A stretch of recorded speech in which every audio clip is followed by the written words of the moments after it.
Hello అండి. Welcome back to my channel. అందరూ బాగున్నారా? టుడే మన రెసిపీ వచ్చేసి రాగి సంకటి అండి. ఎలా ప్రిపేర్ చేసుకోవాలో చూద్దాం.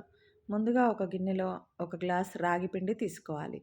ఆ రాగి పిండికి కొద్దిగా వాటర్ యాడ్ చేసి దానిని బాగా కలపాలి. ఉండలు లేకుండా మంచిగా సీక్వెన్స్గా కలుపుకోవాలి. వీడియోలో చూపించిన విధంగా ఈ విధంగా కన్సిస్టెన్సీ ఉండాలండి.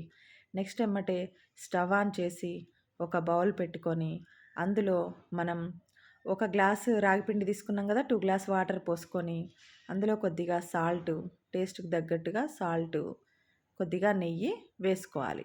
వేసుకొని ఒక 2 మినిట్స్ ఆ వాటర్ బాయిల్ అయ్యే వరకు ఉంచాలి.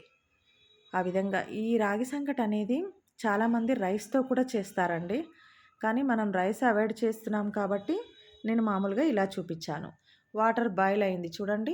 వాటర్ బాయిల్ అయ్యాక మనం ముందుగా కలిపి పెట్టుకున్న రాగి పిండి ఉంది కదా, అది అందులో పోసుకోవాలి. పోసుకొని బాగా కలపాలి. ఉండలు కట్టకుండా, వేడికి ఉండలు బాగా త్వరగా కడుతుంది. ఉండలు కట్టకుండా ఈ విధంగా కలుపుతూ ఉండాలి. బాగా కలిపాక ఇంకా ఒక 2 మినిట్స్ ఆ విధంగా కుక్ చేయాలి. చేశాక మళ్ళీ కొద్దిగా రాగి పిండిని అందులో యాడ్ చేసుకోవాలి. కొంచెమే ఒక హాఫ్ గ్లాస్ వేసుకొని మళ్ళీ ఈ విధంగా బాగా కలుపుతూ ఉండాలి.